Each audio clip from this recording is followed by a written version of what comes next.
welcome to the 4th Botanic Gardens Biosecurity webinar. Today we are going to have a presentation presented by the Urban Plant Health Network. So this is a little bit different to some of the other presentations we've had so far in the webinar series, and I'm really excited to hear a little bit about some of the activities occurring within this network. So now I'll hand over to Joe, who will give us a little bit more of a rundown on the talks for today's presentations. Hi everyone, I'm Jo Tongwa and I am the Urban Plant Health Network Coordinator. So welcome to our webinar about looking out for pests in an urban garden.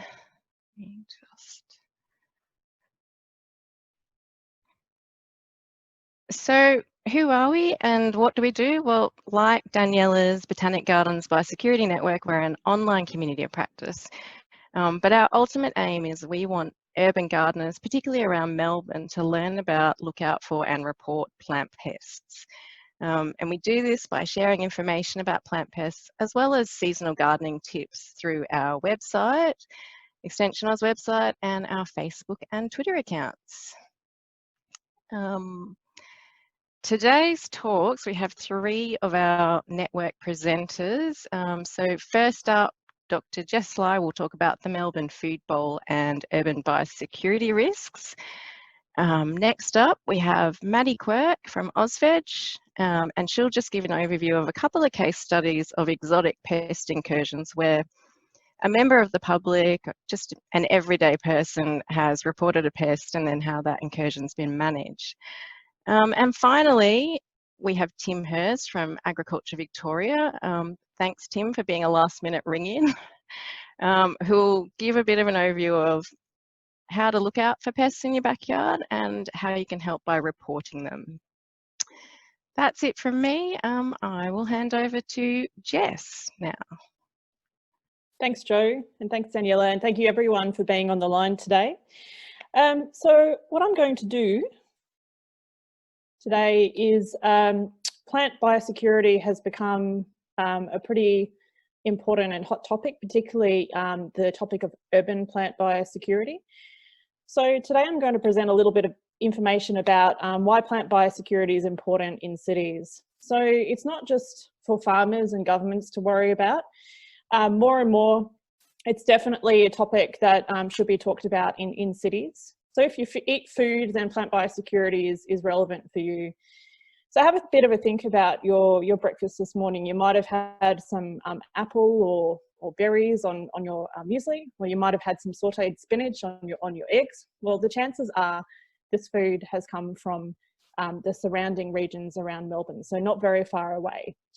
So I'm going to use Melbourne as a bit of a case study over the next few minutes to talk about some reasons why being plant biosecurity aware in cities is important.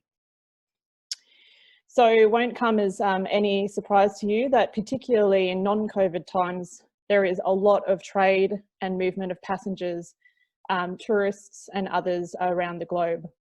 So you can see a map here. It shows all of the major seaports around the globe. So we have 3.5 or a bit over 3,500 major seaports around the world. And just having a closer look at Melbourne, I've just produced a map. It shows here a couple of major seaports and also some airports around Melbourne. So these ports of entry are particularly high-risk sites when it comes to entry of exotic plant pests. Here's an example of an exotic plant pest that was found a couple of years ago in the Port of Melbourne. It's the varroa mite, which many of you might have heard about. Fortunately, biosecurity personnel managed to find this. It was on a ship that had come in from Texas, and they managed to essentially eradicate the mite that was found in the hive on the ship. So that's a good news story. But there are instances where exotic pests do come in through these ports of entry, and they can establish in the surrounding urban environment. And because cities tend to have a high diversity of plant species in urban areas, that means that these species tend to have a lot of potential things that they can eat and readily establish. And once they do establish, then there is a potential for them to move further afield, particularly to surrounding production zones in peri-urban regions around the city. Or if they're particularly good at moving around, they can move even further into the country. So these peri-urban production zones can be quite sensitive to impacts. So I've just produced there's a map down the bottom here on the left. It shows the changes in the urban growth boundary of Melbourne since 2005. And this urban growth boundary has changed 3 times. And it's actually eaten up about 50,000 hectares of land in doing so. And you can see this other map on the right shows planning proposals for the city of Melbourne. So that gives you a bit of an idea of where the growth boundaries are around the city. And not far away are our production areas. So to give you a bit of an example of how productive the peri-urban zones of Melbourne can be, so our food bowl, it produces 40% of the nation's strawberries. Now that's really, really high. Here's an example of an exotic plant pest that could potentially have a very high impact on that strawberry industry and other berry industries too, as well as pommes fruits and cherries as well, and grapes. It's a spotted winged Drosophila. You can see this picture here at the top shows a very tiny little fly. It can be quite cryptic and hard to pick out of a crowd. And you can see in the circle showing this raspberry has had an aborted druplet there as a result of spotted winged Drosophila laying its eggs in that fruit. And down the bottom, you can see that these little spotted winged Drosophila larvae are eating the fruit from the inside. Now, we don't have this fly. It's become largely a global pest, but we are free of spotted winged Drosophila, which is fantastic. But it's very important that we keep it that way because it can be a real pest, particularly for those berry industries and other soft fruit industries. So our peri-urban agriculture areas are sensitive and they're definitely worth protecting as much as possible. Taking a bit more of a deep dive into the production capability around Melbourne, I've just got a map here that's showing berry production around the outskirts of Melbourne, overlaid by broccoli production, overlaid by lettuce production, and that's overlaid by apple production. So you can see there's quite a lot of production going around the outskirts of the city. And I've just overlaid the map here with future planned growth of the city. So you can see where those urban growth boundaries are going to encroach on currently producing regions. So there's a really strong argument to be really biosecurity aware in cities in order to protect our local food bowl. It's really important to protect that local supply because if those businesses, those farm businesses on the outskirts of the city do get impacted or they lose their land because of urban encroachment, it does mean that our supply chains become longer, they become weaker, and we don't have as ready access to that fresh food supply. Here's a couple of other really important reasons to be plant biosecurity aware in cities. One is biodiversity protection. So I've just got a picture of the lovely Dandenong Ranges on the outer east of Melbourne here down the bottom. And an example of a plant pest that does have the potential to impact on our natural areas, which is myrtle rust. Now that's a pest that's been found in Melbourne and it's largely found on the east coast of Australia. And it's a pest that it's definitely worth reporting. We're trying to keep an eye on the spread of that pest throughout the state. But there is very strong potential to create a very strong reporting network for environmental pests. So some work that we've been doing at CESAR is tracking the number of locally based environmental groups around the city, of which there are almost 150, you can see on that graph there. And maintaining our lifestyle, another very important reason for being plant biosecurity aware. So some of these exotic pests that we don't have at this point can be really disruptive to our lifestyle. So you can see at the top, there's a picture of a couple sweeping brown marmorated stink bug off of their porch. This is a pest in the US. Here's another one, spotted lanternfly. This pest can be really problematic for street trees and fruit trees, and the giant African land snail. And you can see how large that snail grows there, also a pest found in the US. So going forward, cities face a few challenges. Heat effects will become more problematic, and canopy cover reductions are another challenge. So we need to be very mindful of trying to retain canopy cover to keep our cities nice and cool. Protection of our green spaces and our green wedge is very important in terms of mental health considerations, but also just general health of the city and biodiversity in the city. and ensuring that that supply chain remains strong in terms of fresh produce. And one of the best ways to do that is to try and keep the production of fresh produce as close to the city as possible. So as we go forward, more trade and changing distribution of pests, particularly in the face of climate change, is going to be another challenge that will place greater pressure on our cities. Now I'm going to hand over to Maddy to take you through a few examples of pests that have been found in city environments. Hi everyone, thank you for having us speak today as part of the Urban Plant Health Network. I'm Maddy Quirk and I work for AUSVEG, and we're the peak industry body for Australian vegetable and potato growers. So today, as has been mentioned, I'll be giving a little bit of a talk on some case studies of two important plant pests, the tomato potato psyllid and the brown mum-rated stink bug, which have both actually been reported in various cases by members of the public. So starting with tomato potato psyllid, just a brief overview of what it is. It's a small insect pest, about 2 to 3 millimetres in length. The adults resemble winged aphids, as you can see in the image to the right-hand side of the screen, and the small young insects look a little bit like scale. Tomato potato psyllid feeds on tomato potato, as in the name, as well as a number of other solanaceous crops and sweet potato. Some of the indications that the symptoms of this pest can be seen through the psyllid sugars that they produce and the psyllid yellows, which occur from feeding. It's important to note that tomato potato psyllid can carry a bacterium called CLSO, but this is not present in Australia. However, in 2017, the tomato potato psyllid insect pest was detected in a backyard garden in Perth. So this was detected by a member of the public and subsequently reported to the My Pest Guide Reporter app, which Tim is actually going to talk a little bit more about in his presentation. After it was detected, a quarantine zone was formed quickly around the city of Perth and subsequent regions of Western Australia. The government surveillance that happened didn't just focus on our horticulture industries, but it really focused on the communities within around Perth as well. So this entailed talking with backyard gardeners and community gardeners, helping them to identify tomato potato psyllid and potentially report that pest if they found it in their region.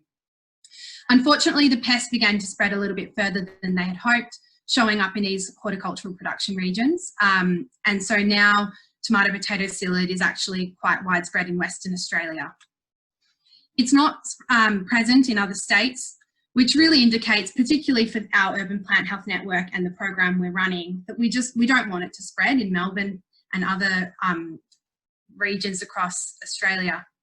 So in order to do our part as urban gardeners, community gardeners and backyard gardeners, we just need to be on top of it and know what to look out for. So this may be the psyllids congregating on the underside of leaves, so checking the entire plant, looking at those symptoms such as psyllid yellows or psyllid sugars, but also cleaning up the surrounding weeds. Tomato potato psyllid loves to harbour in the weeds while they wait for a suitable host to be available.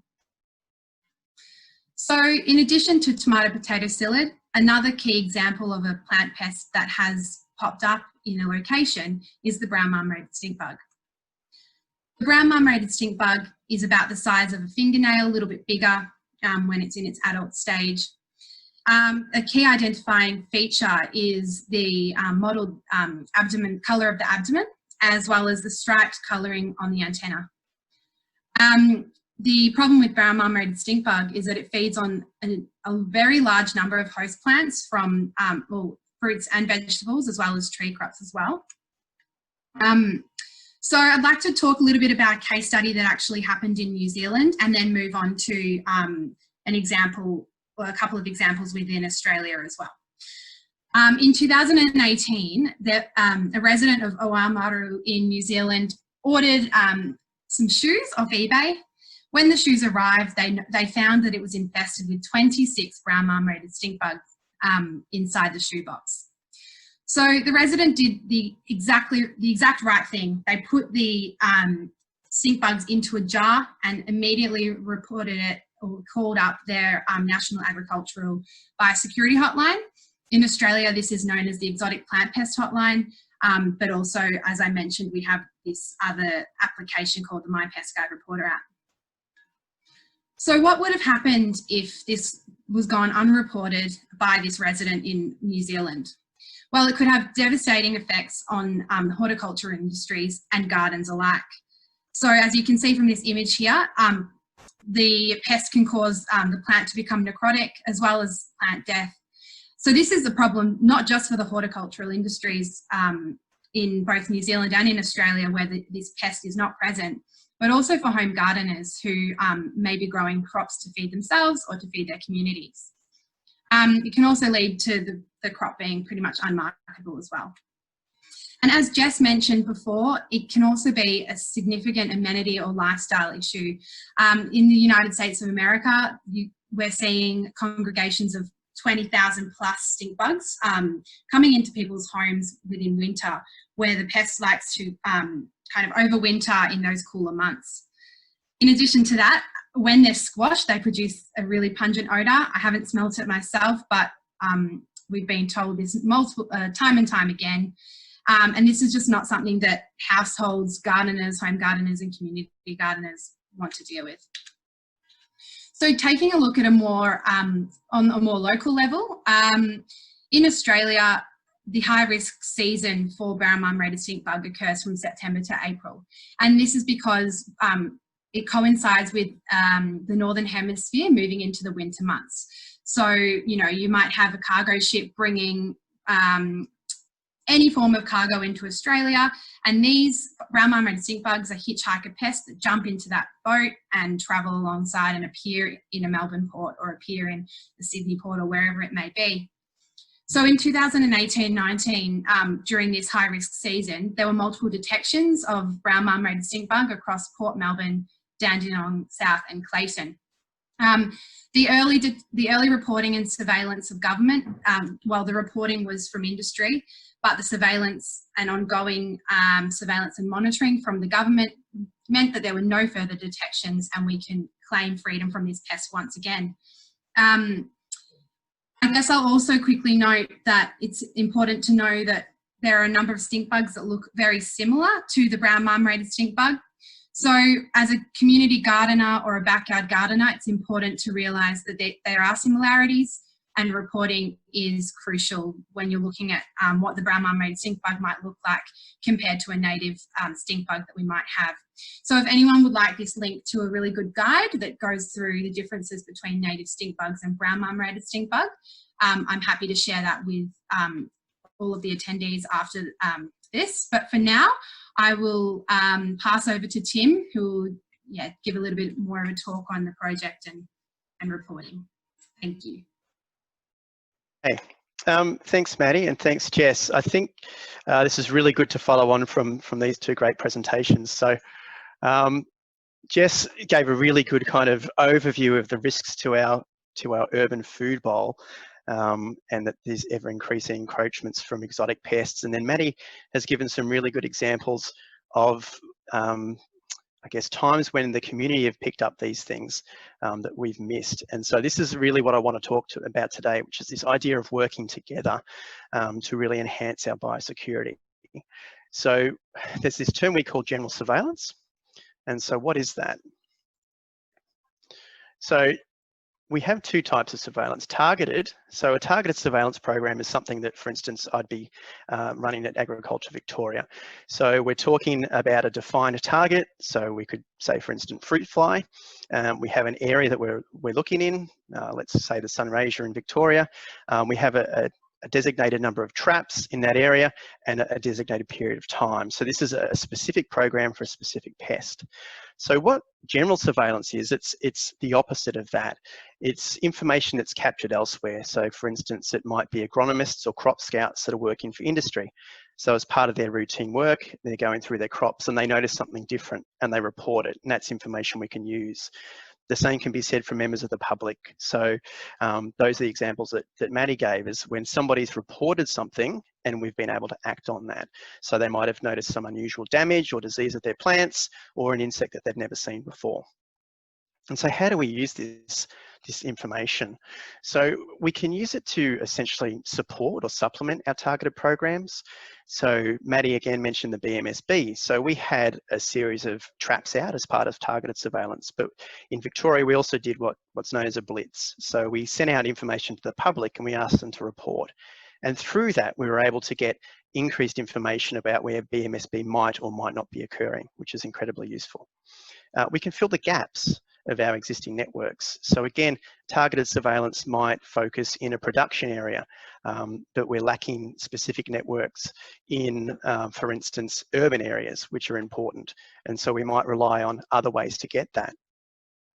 The opposite of that is we might be focusing on these pathways people are talking about, but we're missing areas in industry, in production regions. So we might rely on that information from crop scouts. And so all of this information helps us do what we call claims of area of freedom. So in order to export to other countries and to other states, we need to say that our product is free from these pests. And this type of information allows us to do that. So what can you do?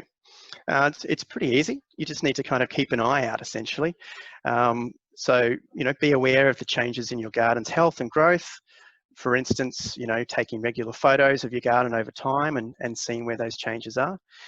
Just familiarising yourself with symptoms of exotic diseases. So knowing what to look out for, something that's different, something that you can therefore pick up and report. Again, understanding what hosts are in your garden could support exotic pests. If you've got tomatoes, what pests could be in my garden? If you've got citrus, what pests could I look for? Ultimately, become, and I've said, vaguely familiar with high priority pests. We don't expect everyone to be an expert entomologist, but it's knowing the difference between BMSB, for example, and your average household cockroach. And so there's a little bit of a diagram there to the side that we did up for some of our field staff that essentially is, these are some of the exotic targets. This is what they look like. Yes, there's some native species that look similar. So if you're even mildly concerned, please report. But there's a whole bunch of stuff that's clearly not what it is. So, knowing that little bit of a difference can make a huge difference to what gets reported. And I've put a website there that's got information on what's called our kind of top 40 exotic pests that give you more information, what they look like, where they can be found, which is a good reference material. And so that brings me to this idea of, I think people have talked about reporting, and my pest guide has been mentioned a couple of times. And so that's one of a reasonably new technology that we're using, this idea of kind of web devices and apps to capture data. There's also an exotic pest hotline that you can call, and that will redirect you to the relevant state department. But today I'll focus on this My Pest Guide. So that's the link there if you do want to look it up, and that's the homepage that it takes you to. And so what we're interested in is people downloading this reporter, which allows you to capture information in your yard. And you can see at the bottom there that images from the community that are uploaded onto the website, so you can see what people are doing. And so it's pretty simple, as most apps are these days. Just type in My Pest Guide Reporter into your app search and download it. Once you have, you can sign up, which is quite simple. And really, it's just about creating new reports. So you can go through there, you create a new report, and you can take a photo or you can use existing photos. You probably can't see it, but in the far right there, it says send report to. Now I've got demonstrations so that when I did this, it went off and didn't become an actual report. But what you would do is you might select Botanic Gardens, or depending on the program that will be specified, that's what you would select from that drop-down menu. So you've taken your photo and you fill out some simple information. So in this case, I've just taken some photos of some aphids on my rose bush as an example, and I've put all that data in. And I've put in my email address and as well as my phone number in case I need to be contacted to send in a sample, for instance, or to arrange an inspector to come out and look at my property, and press send, and it's done. So it's a very simple app to use, and the information can be very useful. And again, Maddy gave some examples of when this has been used and has actually detected an exotic pest that led to a response and the prevention of an incursion. So it's a very powerful tool. There's a bit of a cartoon that the Urban Plant Health Network have done to plug this, essentially. Obviously aimed at school children. There's a long history that school kids are much better at undertaking these type of activities as mum and dad, and so that's what it is. We have our pest warrior here, and he's going out and he's actually using My Pest Guide into his garden and looking for exotic pests. And so it's got images of the spotted-winged Drosophila that Jess talked about. It's the glass-winged sharpshooter, red imported fire ants, Asian honeybees, and the brown marmorated stink bug. So this is, again, a very useful tool that will, I'm sure Joe can probably tell people where that can be available. And so ultimately, this is what we want to see. So you can see this is what a standard targeted surveillance network would look like. So those yellow dots are where we have our targeted trapping network. We might have decided that these are high-risk areas or production areas of interest, and that's what our kind of operational limits allow. And you can see those blue circles there are community reports, and that's what it would have looked like in the past. Those are reports that have come in through the hotline, in this case in Perth. Now it's the Western Australian Department that basically created My Pest Guide, so they've trialled it. And this is what it looks like now through general surveillance. And you can see the huge difference. You've still got that targeted network, but you can see all of these reports that are coming in. And so this is allowing so much more data capture and to really prevent exotic incursions and to manage them when they do occur. So it's an absolute fantastic resource, and so people really can help. Never underestimate the importance of reporting something unusual in your garden. And so essentially, don't be a pest warrior, be a pest warrior. And I think that's probably the key message that I'd love people to take home now. Thank you very much. Great, thanks for that. I'd just like to say thank you to all of our presenters this afternoon. That's been an absolutely fantastic webinar and some great innovative ways to try and get urban gardeners out looking for pests and diseases.